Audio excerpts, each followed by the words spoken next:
and welcome to the Daily Mill for Monday, the 4th of August 2025. In today's Mill news, we start off with this from the southernnews.co.uk.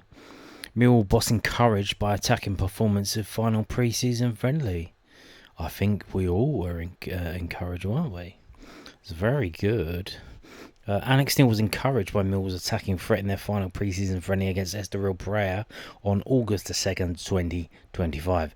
Mill overcame the Portuguese top-flight side 3-0 through Mihailo Ivanovic tap-in 10 minutes into the match. Josh Coburn then struck twice in quick succession shortly before half-time.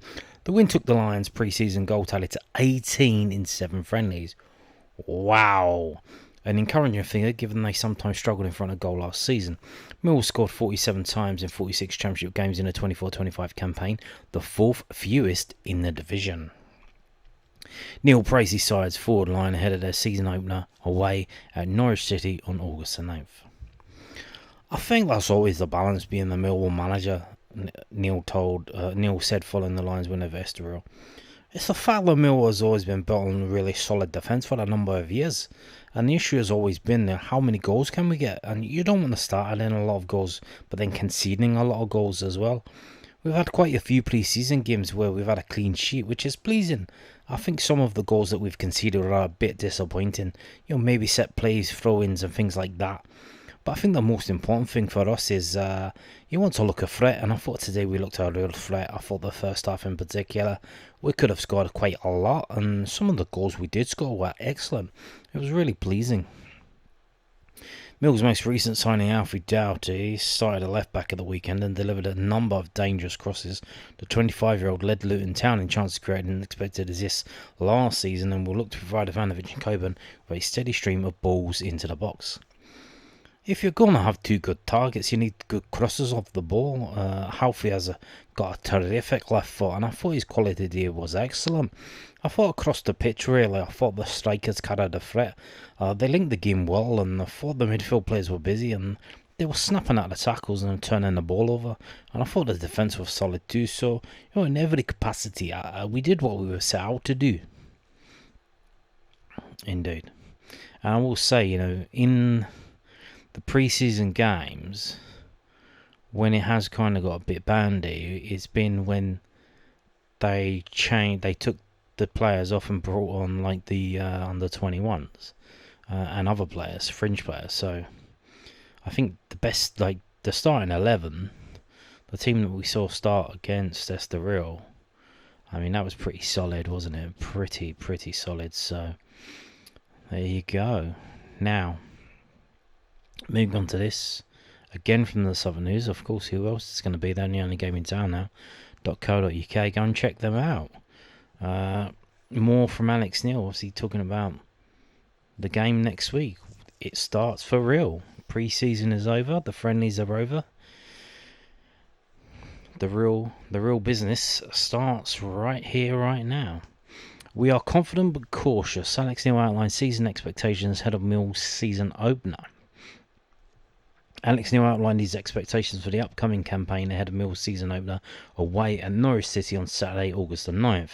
The Lions finished their pre-season friendly schedule strongly, beating Portuguese top-flight side Estoril at the Den on Saturday, August the 2nd. Mill have added 6 players to the squad that finished 2 points off the top 6 last season, 2 of whom, Josh Coburn and Zach Surge, were previously on loan at the Den. The Lions' late playoff surge was driven by a run of 5 wins in 6 games before losing 3-1 away at Centurion's Burnley on the final day. Neil was not taking his side's good form at the end of the previous campaign for granted.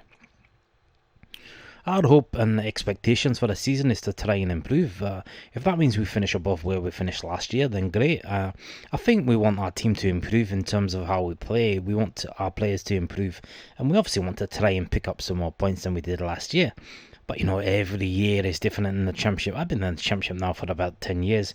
And what I have found is whatever you've done last year doesn't count for shit for the next year. So we need to make sure that we're determined and we're ready to go. If you look at us just now, we look to be in a really good place. So I think there's a lot of optimism and confidence. But as I'm fully aware, that can quickly come back to bite you in this game. So we are confident but cautious as always when you're the manager. Neil was appointed Lions boss on December the 30th, 2024, and after a slow start had Mill firing into the final stretch of the season between March the 8th and April the 26th, the Lions picked up the second most points in that span behind Burnley. When asked if he feels stronger going into the season after having his first full pre-season with his squad, Neil said, "I feel stronger in the fact that I think the players and myself have got a really good understanding of where we are and what we're trying to become and trying to evolve as a team. I think it's been a vast improvement in the team, in my opinion. Watching us play now, I think in possession and out of possession, I think we've been really, really good. And we just discussed that in terms of the volume of goals that we're managing to score. And that's always been a big issue probably for the team, certainly over the last few years. So if we can address that, I think we can give ourselves a really good chance." Yes, because you need goals to win games. So there you go. Now today at the Den was the open training session, which is more of a children's friendly event. And high five! You want to cuddle? Say cheese. Turn round to mummy there, ready? 3, 2, 1, jump! Cheese.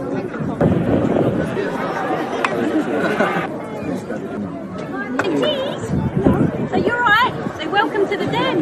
Yes. I like your blonde hair. Do you want a picture? Say yes, please. Yeah, I want a picture. Good. How are you? Want a picture? Oh, it's on your shirt. That's it. doesn't like Nigley. Uh-oh. That's it. That's the man himself. Old football. Did you see that? Yeah, old football. Old football. See how that happened today at the training ground. I want to, while we got it there, have a look at that. Can you see that? Look at the bottom of the video that I showed you. What are you looking at? That is Ivanovic's ankle. It's strapped up, and he's wearing what do you call them? Trainers.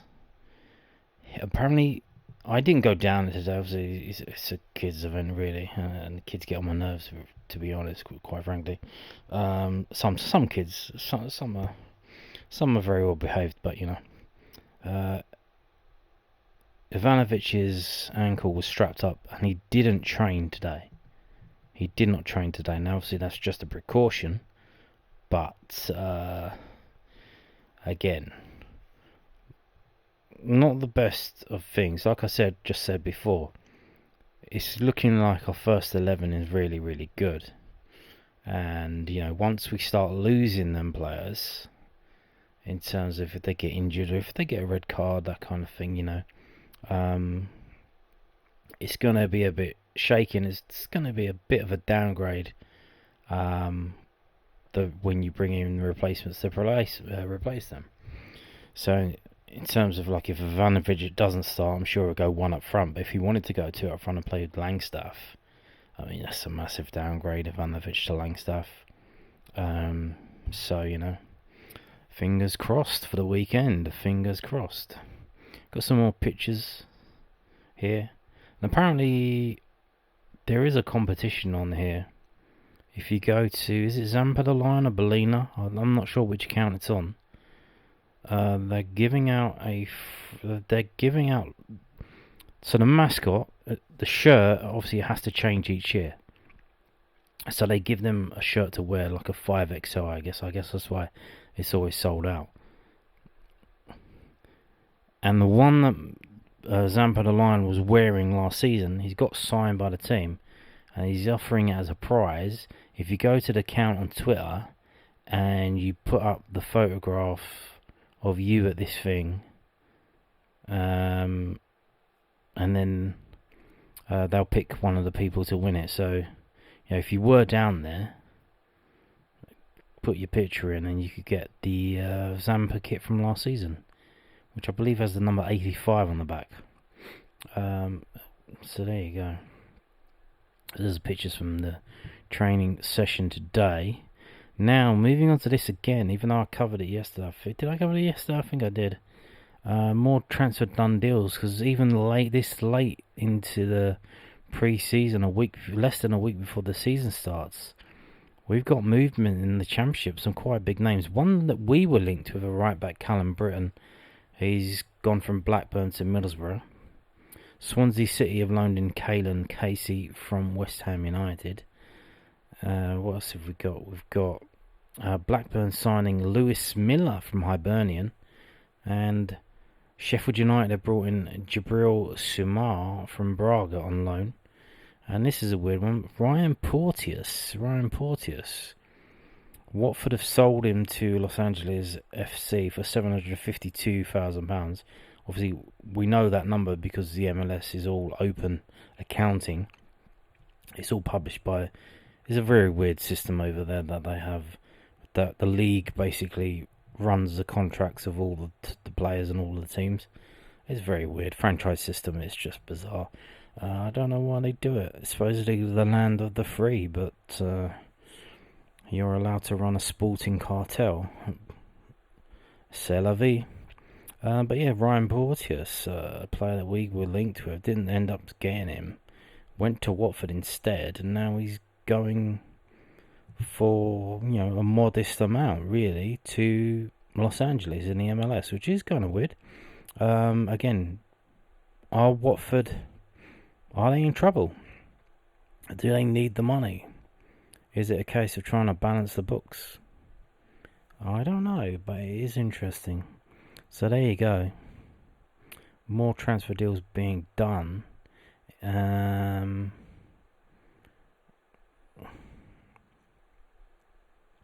there was actually a transfer at Norwich that they haven't put on it yet. So Norwich have signed a striker from... If we click here, this might... Will that bring it up? No, it's just... yeah. So Norwich sign Lincoln striker for 1.2 million. So Makama, obviously, I doubt he's going to play this weekend. I think he's one for the future. He's just a hot, young prospect. Record-breaking fee for Lincoln. Lincoln sold. That's their highest transfer fee that they've received, 1.2 million. So Norwich there, raiding a local club for a young talent. There you go. And on that note, thank you for watching, and goodbye.